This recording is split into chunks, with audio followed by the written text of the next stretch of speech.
You know what's wild? Japan has this incredible ability to take everyday problems we all deal with and solve them in ways that make you go, wait, why doesn't everyone do this? I'm talking about things that seem completely insane at first, but once you understand them, you'll be sitting there wondering why your country is still living in the Stone Age. Today, we're diving into 11 Japanese innovations that sound absolutely bonkers until you realize they're actually genius. And hey, if you're loving this content, smash that subscribe button right now because we've got so much more mind-blowing stuff coming your way.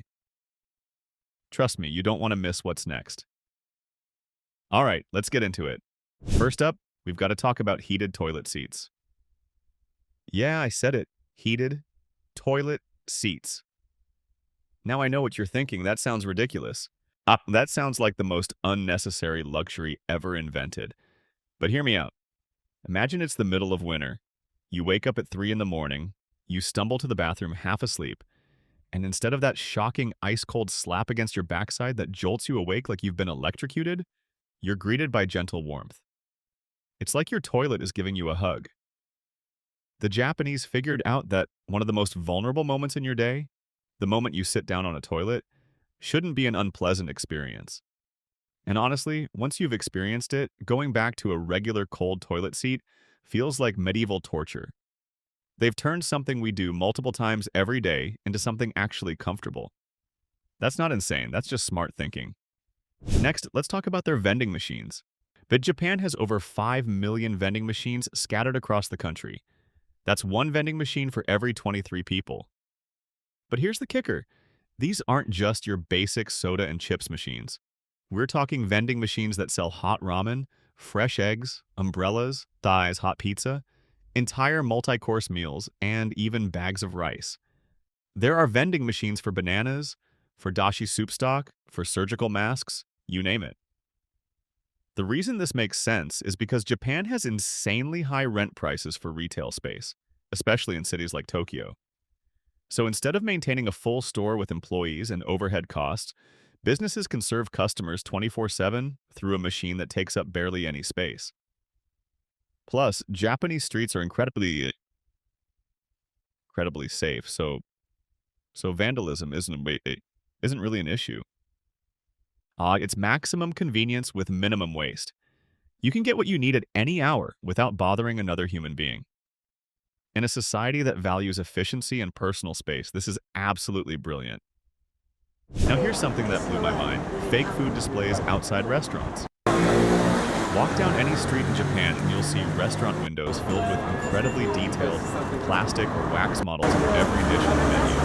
I'm talking photorealistic ramen bowls with individual noodles, glistening gyoza, perfectly arranged sushi platters. At first you think, why go through all this trouble and expense? But then it hits you. Japan has visitors from all over the world, many who can't read Japanese. Even locals sometimes struggle with complicated menu descriptions. But with these displays, you just point at what looks good. A language barrier completely eliminated. No awkward misunderstandings, no ordering something you didn't expect. You see exactly what you're getting before you commit. These displays can last for years and they guarantee customers know what they're buying. It's visual communication at its finest, and it makes the dining experience stress-free for everyone. The initial investment pays for itself 1,000 times over in customer satisfaction. Here's one that sounds completely backwards until you think about it: taking off your shoes indoors. In Japan, you remove your shoes at the entrance of homes, many restaurants, temples, schools, and even some offices. Westerners often see this as inconvenient. But let's break down why this is actually genius. Japanese people often sit on the floor, sleep on futons laid directly on tatami mats, and kids play on the ground. The floor isn't just a surface you walk on, it's part of your living space. By removing shoes at the door, you're keeping all the dirt, bacteria, pollution, and grossness from outside streets completely separated from your clean living environment. It's a simple physical barrier that keeps homes way cleaner with way less effort. You're not tracking in grime that then requires constant, deep cleaning. Plus, it's more comfortable. Walking around in socks or slippers is just nicer than keeping dirty street shoes on. It's a small ritual that maintains cleanliness and shows respect for shared spaces. Once you get used to it, wearing shoes inside feels absolutely disgusting. Let's talk about their obsession with small towels, the tenugui and hand towels Japanese people carry everywhere. You'll see people with small towels or handkerchiefs at all times. Why? Because public restrooms in Japan, while incredibly clean, often don't have paper towels or hand dryers. Instead of seeing this as a problem, Japanese culture adapted by making it normal to carry your own towel. This actually makes so much sense when you think about environmental impact. Millions of paper towels aren't being wasted every single day. There's no loud, annoying hand dryers breaking down constantly. Everyone just carries a small cloth, uses it throughout the day, then washes it at home. It's reusable, sustainable, personal, and hygienic because you're not touching communal dryers or towel dispensers that everyone else has touched. In summer, that same towel wipes away sweat. It's multifunctional. This tiny habit reduces waste on a massive scale while actually being more convenient. That's the kind of forward thinking we need everywhere.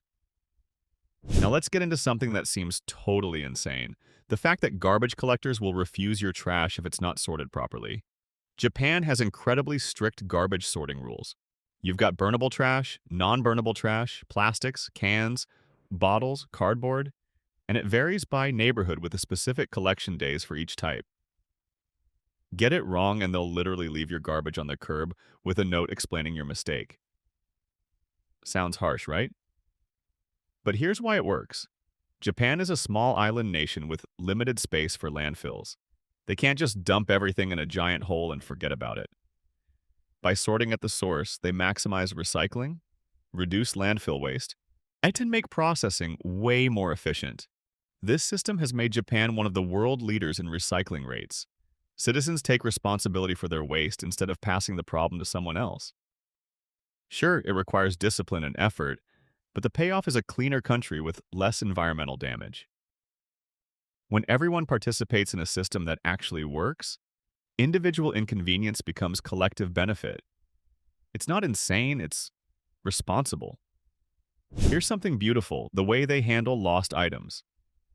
Japan has this incredible lost and found culture where if you lose something, there's a genuinely high chance you'll get it back. We're talking wallets full of cash, phones, laptops, keys, you name it. There's this deep cultural value around returning lost items to their rightful owner. Train stations have dedicated lost and found centers with staff cataloging thousands of items. People will go out of their way to turn in something they found rather than keep it. Why does this work? It's built on a foundation of mutual trust and social responsibility. The thinking goes, if I return what isn't mine, someone will return what's mine when I lose something. It's enlightened self-interest combined with cultural values that emphasize honesty and community over individual gain. This creates a positive feedback loop where the system works because everyone believes it works. In a world where we assume the worst of people, Japan proves that societies can function on trust, and everyone benefits from that. Let's talk about something seemingly weird, the fact that Japanese people slurp their noodles loudly. In most Western cultures, loud eating is considered rude.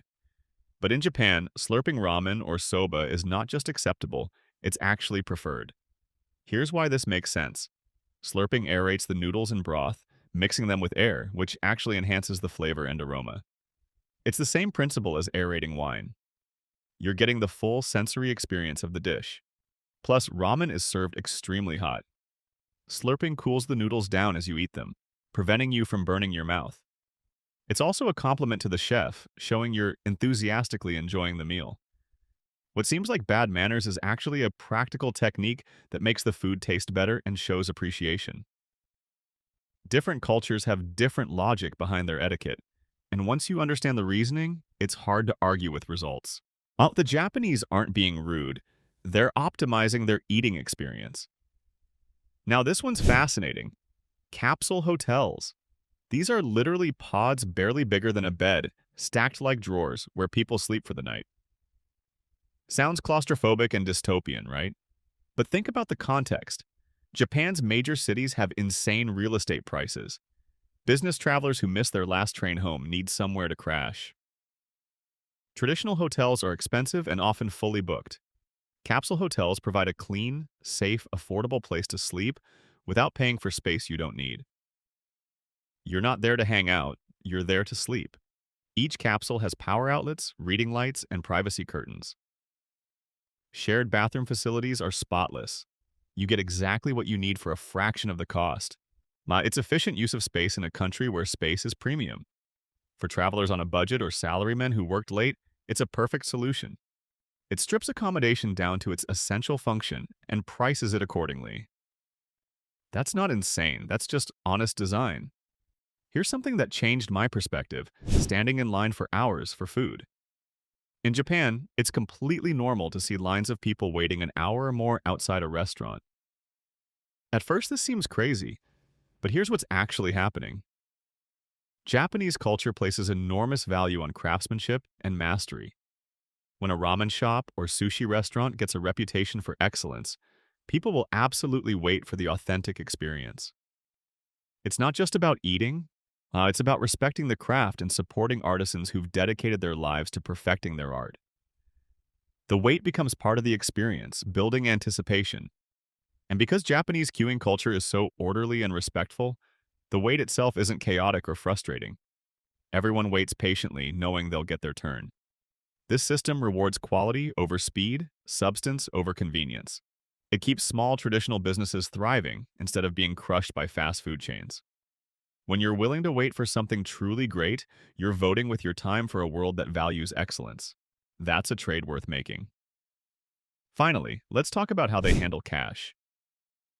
Japan is still overwhelmingly a cash-based society despite being ultra-high-tech in other ways. Credit cards are accepted way less than you'd expect, and people carry actual physical money for most transactions. This seems totally backwards for such an advanced country. But here's the thing: cash transactions are immediate, anonymous, and don't involve fees or third-party companies taking a cut. For small businesses, this is huge. They keep more of their earnings. For consumers, there's no risk of data breaches or identity theft. You can't overspend money you don't physically have, which helps with budgeting. Japanese currency is also extremely high quality, difficult to counterfeit, and their society has low crime rates, so carrying cash is relatively safe. There's also cultural resistance to the idea of corporations and banks tracking every purchase you make. Cash preserves privacy and independence. While digital payment has conveniences, there's something to be said for a system that works without requiring infrastructure, internet connection, or corporate middlemen. Sometimes the old way is old because it simply works. So there you have it: 11 things Japan does that seem absolutely insane until you actually think about them. Heated toilet seats that make bathroom trips comfortable.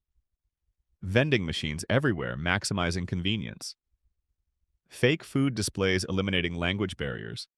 Removing shoes to keep homes clean. Carrying towels to reduce waste. Strict garbage sorting to protect the environment. A lost and found culture built on trust. Slurping noodles to enhance flavor. Capsule hotels optimizing expensive space. Waiting in line to support craftsmanship. And using cash to maintain privacy and support small businesses. Every single one of these practices has rock-solid logic behind it. They're solutions to real problems that prioritize long-term benefits over short-term convenience. Maybe the real insanity is that the rest of us haven't adopted these ideas yet. What do you think? Which of these would you want to see in your country? Drop your thoughts in the comments below, and don't forget to subscribe for more content that'll make you see the world differently. Catch you in the next one. And you know what's really interesting about all of this? When you start looking at these Japanese innovations, you realize they're not accidents. They're the result of a culture that's willing to think differently about problems that everyone else just accepts. Most countries look at something like heated toilet seats and dismiss it as a luxury, a frivolous expense that's not worth the energy consumption. But the Japanese asked a different question. They asked, why should one of the most frequent human experiences be uncomfortable? And suddenly it's not about luxury anymore, it's about quality of life.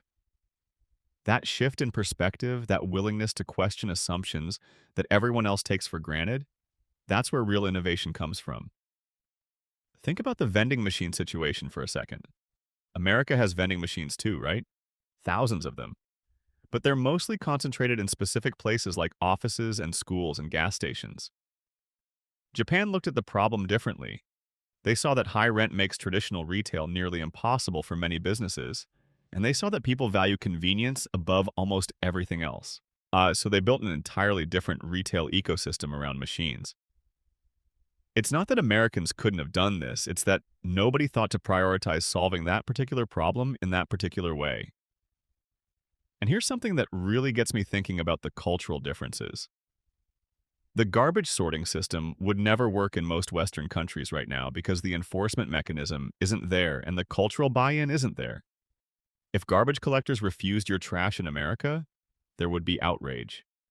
People would see it as authoritarian or pushy. But in Japan, it's accepted because the population understands that individual inconvenience serves the collective good. That's not a revolutionary idea, but it requires a level of social cohesion and shared values that takes time to build. It's not something you can just implement overnight by passing a law. The lost and found culture is perhaps the most telling example of how deeply these values run. In many Western cities, if you leave your wallet on a train, you're basically accepting that it's gone forever. We've built our understanding of society on the assumption that most people will keep found valuables. Japan operates on the opposite assumption. People generally return things. That one difference in baseline assumption changes everything about how the society functions. It creates less crime, less fraud, less paranoia, and more trust overall. And the beautiful part is that this isn't some natural resource that Japan has and America doesn't. This is a choice that was made, reinforced, and maintained over time through cultural institutions and values. Like when you look at the noodle slurping thing, it's a perfect example of how context changes everything. Westerners initially see it as rude and uncultured. But once you understand the thermodynamics and the flavor science behind it, you realize it's actually the most sophisticated way to eat the dish. It's an optimization that makes perfect sense, but it required someone to actually think about why the tradition existed instead of just dismissing it as weird. That's a skill we've lost in a lot of ways. We see something different and we immediately categorize it as wrong or rude or backwards without considering that maybe there's logic we're just not seeing. The capsule hotel phenomenon is interesting because it reveals something about how Japanese cities have adapted to constraints that Western cities mostly just complain about. Land is expensive in Tokyo and Osaka and Kyoto. Instead of building more and more, they built smaller and smarter. They asked what the actual minimum viable product was for a hotel room. And they realized most people need a bed and a bathroom. They don't need a view, they don't need a TV, they don't need a mini bar. Once you strip away everything except the essentials, the economics completely change. This is true of so many Japanese innovations. They're not trying to have the biggest or most luxurious version of something. They're trying to have the most honest version of something. And that approach extends to how they handle food and waiting. In Western capitalism, the assumption is that time is money, and you should minimize wait times. Fast food won. Quick service is king. But the Japanese kept a different system alive where waiting for quality is not just acceptable, it's honorable. It's actually a sign that something is worth having. This completely changes the incentive structure. Instead of racing to the bottom on price and speed, small restaurants can compete on excellence and reputation. It allows craftsmanship to survive in an age where everything is supposed to be fast and convenient. The cash economy thing really challenges a lot of Western assumptions about progress. We've been told that digital payments are inherently better, more modern, more progressive. But the Japanese looked at digital payments and said, actually, there's real value in a system that doesn't require constant connectivity, corporate intermediaries, and data collection. They didn't reject digital payments entirely, but they also didn't see cash as backwards or primitive. They saw it as a tool with specific advantages that still make sense for certain purposes. That's a much more nuanced view than just assuming the newest technology is always the best. What strikes me most about all of these examples is that they're not flashy or revolutionary individually. None of them are going to change the world overnight. But collectively, they reveal a different way of thinking about problems. The Japanese culture seems to ask why things are the way they are before accepting them. They're willing to implement small inconveniences if the long-term benefits are clear. They value efficiency, cleanliness, and respect for shared spaces in ways that other cultures have deprioritized. They understand that sometimes the old way persists because it actually works. Not because people are just backwards and resistant to change. If you're watching this and you're thinking about what practices you wish your country would adopt, it's probably worth asking why they haven't been adopted yet. Is it because they're actually bad ideas? Or is it because they challenge assumptions we've been making? Is it because they require short-term inconvenience for long-term benefit, and our culture has started optimizing for immediate gratification? Is it because they require a level of social trust that we've let erode?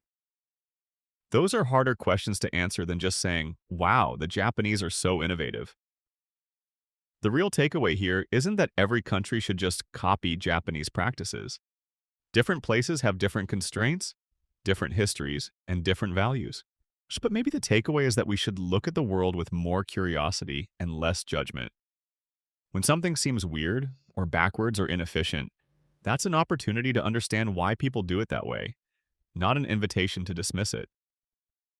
Some of the most practical solutions to everyday problems are hiding in plain sight in other cultures, waiting for someone to ask the right questions about why they exist. Thanks so much for hanging out with me through this whole deep dive into Japanese culture and innovation.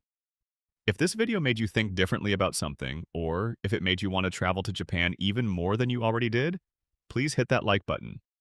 It genuinely helps the algorithm and lets us make more content like this. And if you haven't subscribed yet, now's the time. We've got more videos exploring weird and wonderful cultural practices from around the world. And trust me, the rabbit hole goes deep. Every week, we're uncovering more examples of how different cultures solve problems in completely different ways.